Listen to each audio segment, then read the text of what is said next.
আসসালামু আলাইকুম, আশা করি ভালো আছেন। আপনাদের দোয়া আমিও ভালো আছি। আবারও একটা নতুন রেসিপি নিয়ে আপনাদের সাথে হাজির হয়েছি। আমার পুরো ভিডিওটা দেখবেন, আমার সাথে থাকবেন।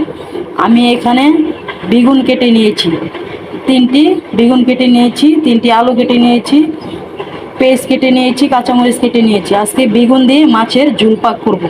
তা আমার পুরো ভিডিওটা দেখবেন, আমার সাথে থাকবেন। আমি এখানে কয়েক পিস মাছ নিয়ে নিয়েছি। এখন আমি মাছগুলো ভেজে নেব। বন্ধুরা, আমি এখন 1 চামচ হলুদ দিয়ে দিলাম, 1 চামচ লবণ দিয়ে দিলাম, 1 চামচ মরিচের গুঁড়ো দিয়ে দিলাম, 1 চামচ ধনিয়ার গুঁড়ো দিয়ে দিলাম। এখন আমি সুন্দর করে মাছগুলো মাখিয়ে নেব। তো বন্ধুরা, আমার মাখানো হয়ে গেছে। বন্ধুরা, আমি চুলা অন করে দিলাম। আমি এখন তেল দিয়ে দিলাম। বন্ধুরা, তেল গরম হয়ে গেছে। এখন আমি মাছ দিয়ে দিলাম।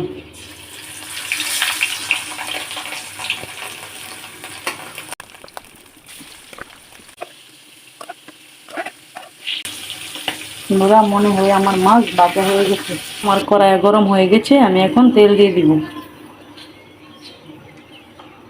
বন্ধুরা, আমার তেল গরম হয়ে গেছে। এখন আমি আলুগুলা আগে ভেজে নেব। আলু দিয়ে দিলাম।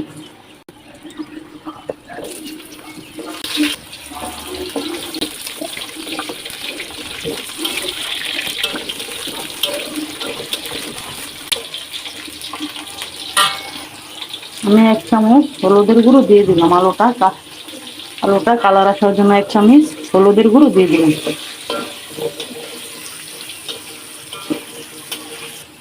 আমি 1 চামচ লবণ দিয়ে দিলাম। আলুটা সিদ্ধ হওয়ার জন্য, যাতে করে আলুটার কালারটা সুন্দর আসে, আলুটাও তাড়াতাড়ি সিদ্ধ হয়ে যায়। বন্ধুরা, আলু ভাজা হয়ে গেছে। এখন আমি বেগুন দিয়ে দিব।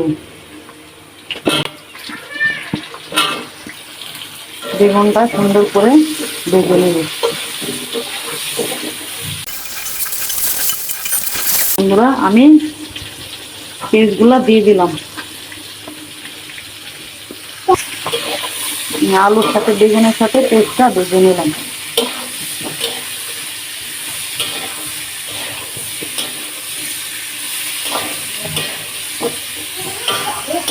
আমি অল্প পরিমাণ কাঁচামরিচ দিয়ে দিলাম।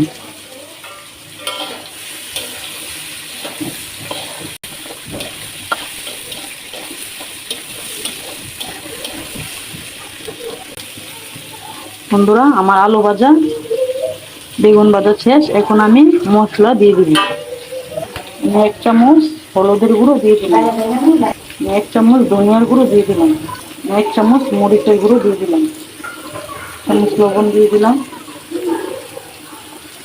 লবণ 2 চামচ দিয়ে দিলাম, 1 চামচ জিরের গুঁড়ো দিয়ে দিলাম।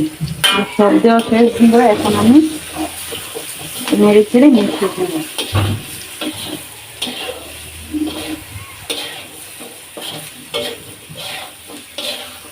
বন্ধুরা, মশলাটা কষানোর জন্য আমি 1 গ্লাস ঘি দিয়ে দিলাম।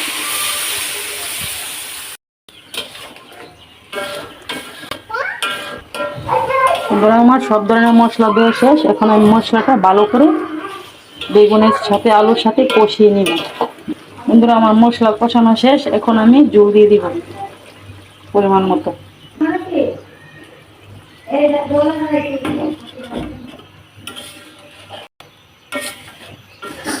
আমার জল দেওয়া শেষ। এখন আমি ভালো করে মিশিয়ে নেব। বন্ধুরা, আমি 5 মিনিটের জন্য ঢাকনা দিয়ে ঢেকে দিলাম। বন্ধুরা, আমি 5 মিনিট পর ঢাকনা তুলে নিলাম। দেখতে পাচ্ছেন কত সুন্দর একটা কালার এসেছে।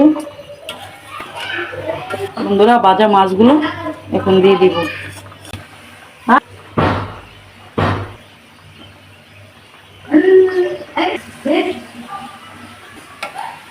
বন্ধুরা, আমার মাছ দেওয়া শেষ। এখন ভালো করে অল্পভাবে একটু নেড়ে ছেড়ে দিব। আবারও 2 মিনিটের জন্য ঢাকনা দিয়ে ঢেকে দিলাম। বন্ধুরা, 2 মিনিট পরে ঢাকনা তুলে নিলাম।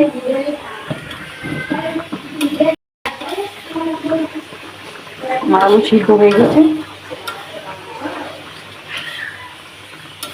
বন্ধুরা, এই ছিল আমার আজকের রেসিপি, বেগুন দিয়ে আলু দিয়ে মাছের ঝোল। তো এতক্ষণ আমার সাথে থাকার জন্য বন্ধুরা ধন্যবাদ। আমার পুরো ভিডিওটা দেখার জন্য ভালো থাকবেন, সুস্থ থাকবেন। আমার চ্যানেলটা অবশ্যই সাবস্ক্রাইব করে নেবেন। কী ধরনের ভিডিও দেখতে চান কমেন্টে মতামত জানাবেন, লাইক করবেন, কমেন্ট করবেন। আসসালামু আলাইকুম, ভালো থাকবেন, সুস্থ থাকবেন।